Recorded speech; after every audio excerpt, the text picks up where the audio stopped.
Hey everyone, welcome back to Patriot Ridge Farm. So, update on the meat birds. These are again the Freedom Ranger collar yields, and they are 8 weeks old as of yesterday, which would be Monday. We are looking at 5 to 7 pound live weight right now on the bigger ones, the biggest ones. The hens are probably coming in about 4.5 to 5 pounds. It's hot today. It was just recently 98.5 degrees on my back porch, which is north facing, completely out of the sun. They have plenty of water. I've been feeding them about twice a day. Nice broad breast. And they're crowing at 8 weeks. They've been crowing actually. So good stance on him, big feet, big legs, nice broad breast. That is a hen beside of him. I'm liking this bird. I'm really liking this bird. Like I said, final product after processing is going to tell the tale. They're hot, they're panting, they have plenty of shade, plenty of shelter to get in out of the sun. It is just really that hot. I know, you got to be heard, don't you? All right, so Freedom Ranger collar yields, day ranging them in this whole area. I give them, again, 200 foot of electric netting around them. And I let them out about 6 o'clock in the morning, and I close them up at dark. They all go into their little coops there, their chicken tractors, and that's where they stay the night. And then again, I let them out. I usually feed them in the morning when I let them out, and in the evening when I put them to bed. All right, the high tunnel, the absolute bane of my existence at this point. We've got 4 panels of 4. Is it? Yeah. Wait a minute. 1, 2. Yeah, we've got 4 panels up on the front, both sides, so 2 panels each side. We haven't been able to get started on the top to close this in, and then we'll have to go to the back side. The one day that I actually had help here, it rained we only had time to work outside for about 30 minutes at a time because the storm's coming in.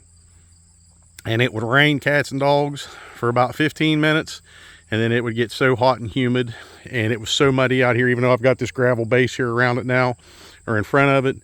Every time you stepped off the gravel, you just mud sticking to your feet, climbing up on a ladder. The polycarbonate sheets are 12 feet long and 16 feet long.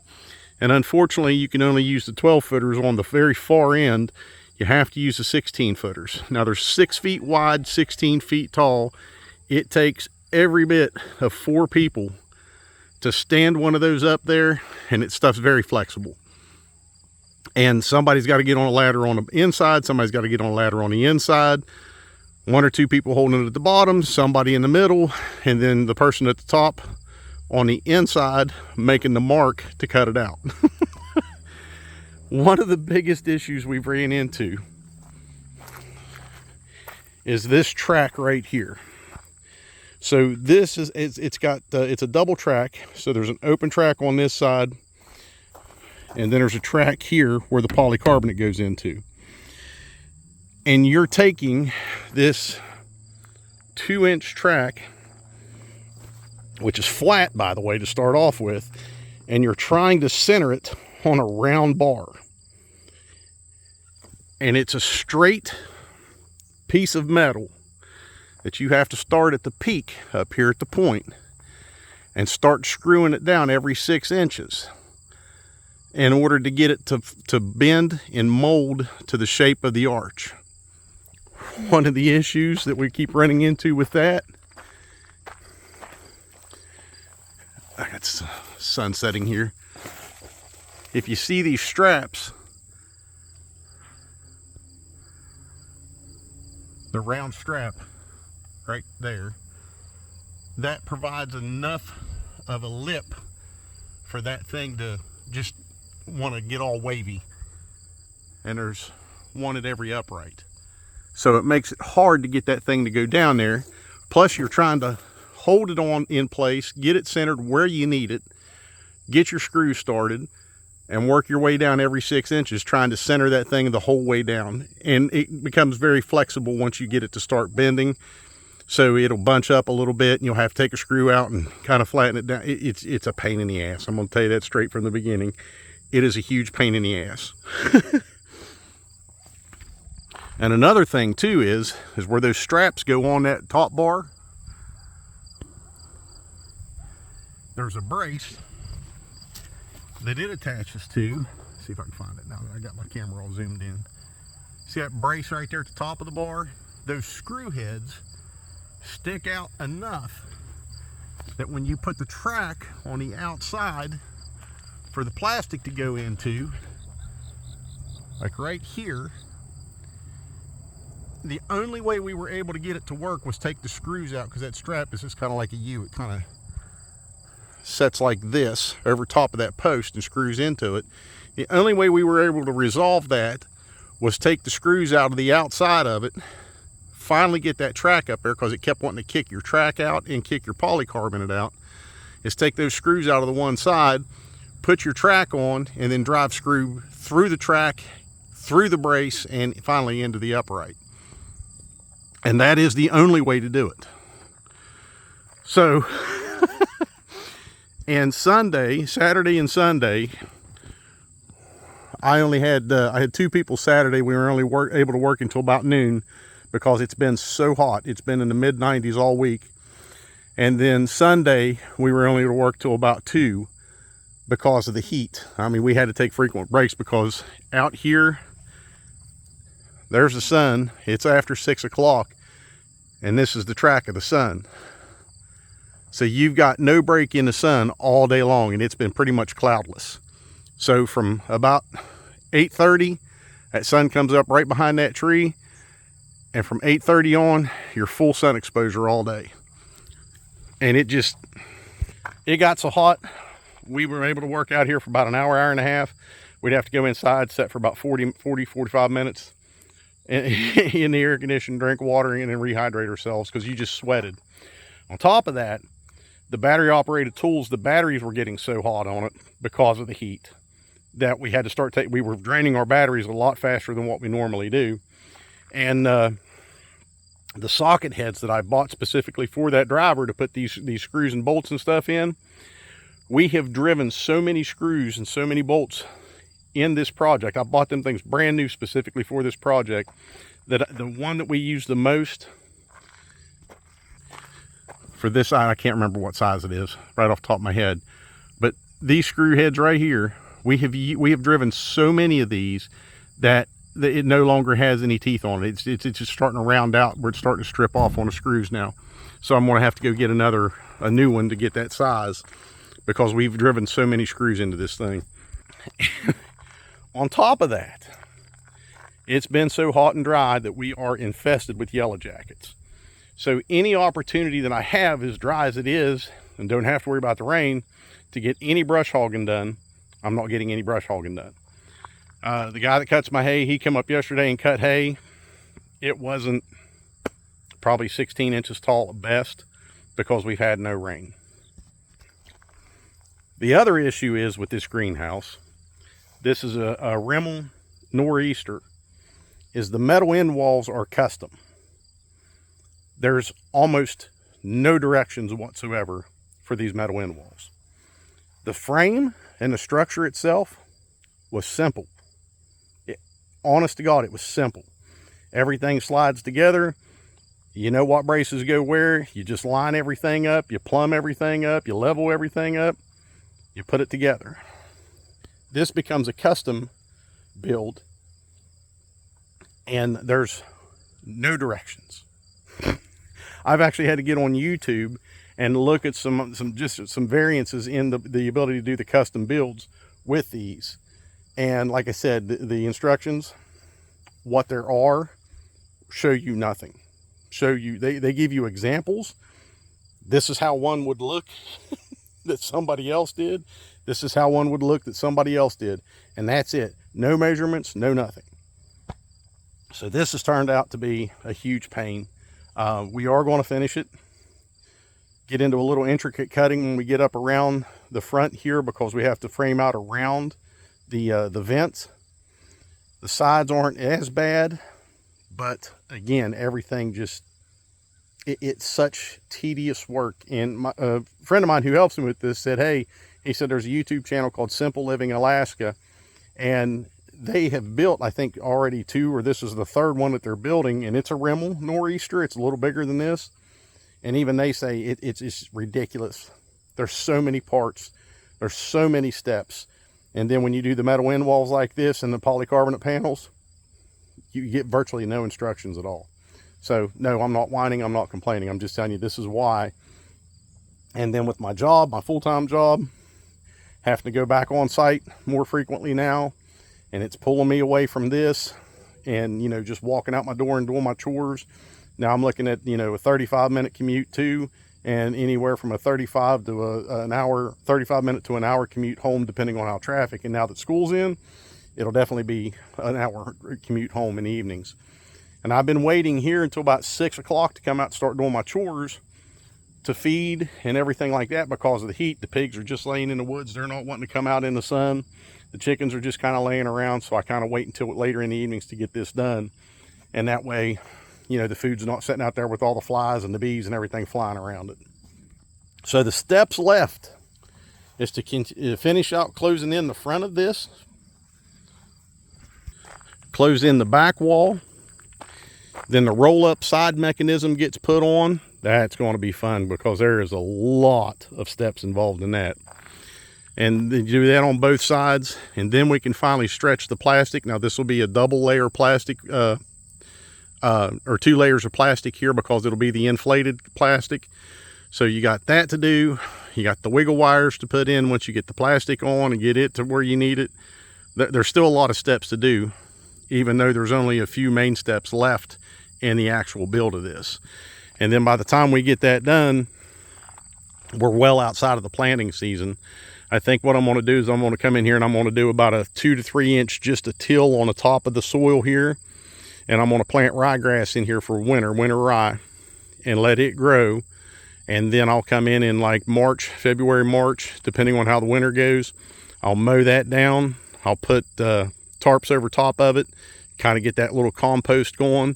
And then I can come in and put my other compost, the farm produced compost here on top to make my rows and everything. Now this is some of the aluminum channel that we've been using. This is called a single H channel.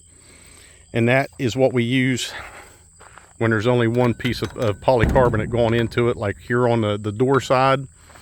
And then this is called a double H channel where 2 panels come together. Do I have a piece here? Nope, it's single H. I think I got it laying over here.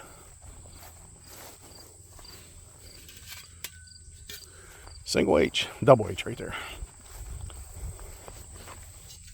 All right. And this is double H channel. So each side has a channel that the polycarbonate goes in.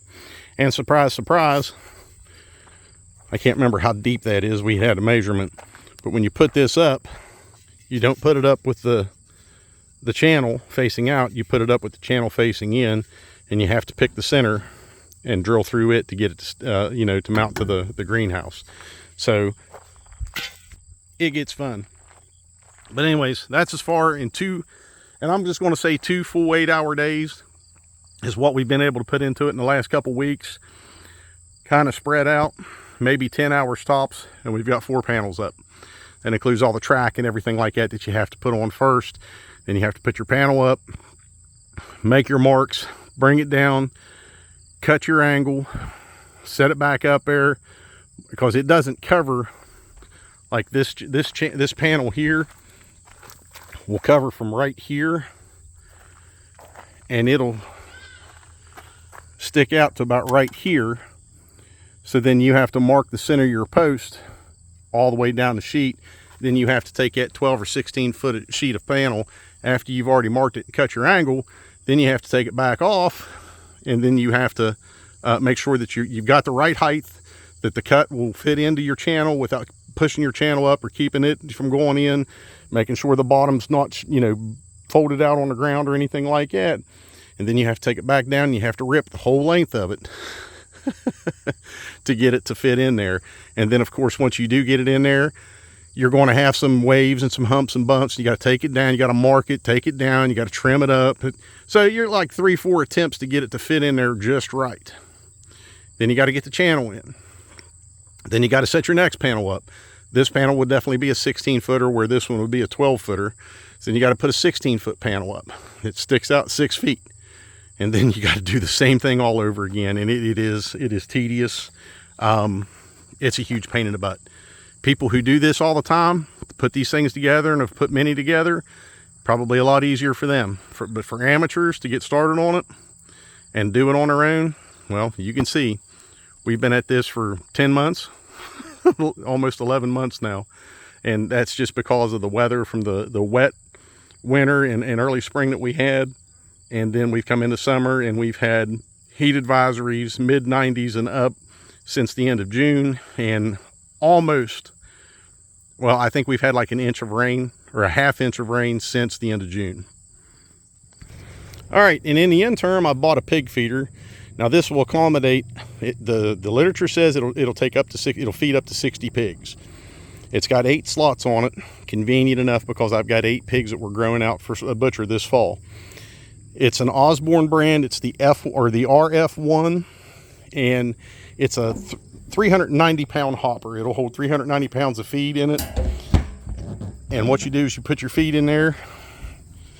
It's got a dial on it right there where you could set like the size of the feed, whether you're using a meal or pellets or whatever. And then as the feed doesn't automatically fill the trays, all you do is you push it around and the feed will start to fall out. So as the pigs come in to eat, they'll push these bars like that and it'll drop feed for them as long as they do that. Now I got to build a frame for the bottom of this thing because you don't want it sitting right on the ground. The pigs will end up pushing this thing all over 3 acres. They'll tip it over, they'll do everything. So I got to build a frame for it. I've got the lumber, I just need to get out here and do it. And I'm going to try to get it done this week. We'll see how far I can get with it. So, and these are just the anchor braces that once you build the frame, they go on there just like that. And then they bolt down to the skid or the 4x4, whatever you put them on. And that's the idea of that.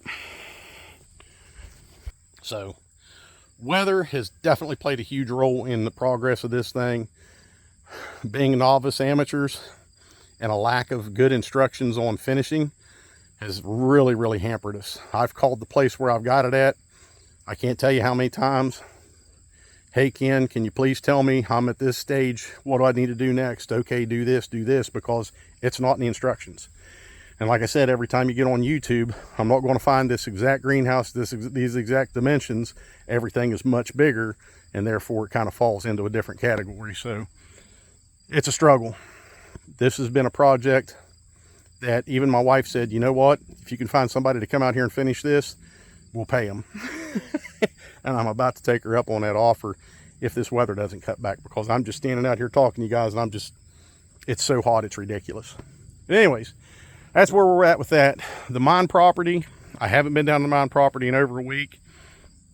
I can tell you when I was down there last week, they had gotten the finishing pond, the polishing pond, and 2 of the wetlands, starting on the 3rd wetland of dredging it out. I'm sure by now that's done. And they're starting to fill the bases with rock, getting that compacted down. And I guess what they're going to do now is the crossover over to the area where they keep the equipment and they have the office trailer and stuff. They extended that culvert there. They're going to bring in a bridge. And because where their entrance is to that now, it's going to be in the way when they start with the ponds, with the oxidation pools. So they're going to bring in a portable bridge, set it in place, take that culvert out so they're not in the way of the infrastructure that they're going to be putting in. I'll try to get more on that maybe tomorrow. We'll see how things play out. I've got to go into work a couple days this week, and then we're going to be going out of town for a couple days, and I've got to get everything ready for our farm sitters and stuff like that. So limited time as always. Just keep myself running to death. But anyways, that's where we're at with all of this other stuff going on with everything. Pigs are fine, they're growing great, no problems at all. I'm having to run, I've been using the well exclusively to water all of my animals. I've been running it extensively. Thank goodness in this drought we've had no issues with it running low or with losing pressure or anything like that. Of course, it's 220 feet deep, so I think we're pretty good there, and hopefully we don't run into any issues. But in an effort to cycle that well and really get it established, like they told me when they drilled it, run it to get that well established, get that water cleaned up, get that whole cavity filled, cleaned out and everything. Then we'll retest the water again, probably in the spring, and eventually I think I'm going to bring that water straight to my house. That's my ultimate goal, and use it for pretty much everything on a farm to get away from this municipal junk that we have. I'm trying, guys. I'm really trying. Unfortunately, my paying job gets in the way of my lifestyle that I really want to live. I have to weigh them out, and my time management has been horrible with the farm here in the last several months. So we're doing our best. We're going to keep at it. I'll let you guys go at that. I'll try to get a mine property video on here again in the next couple days, and get you guys caught up on that. In the meantime, take care. God bless.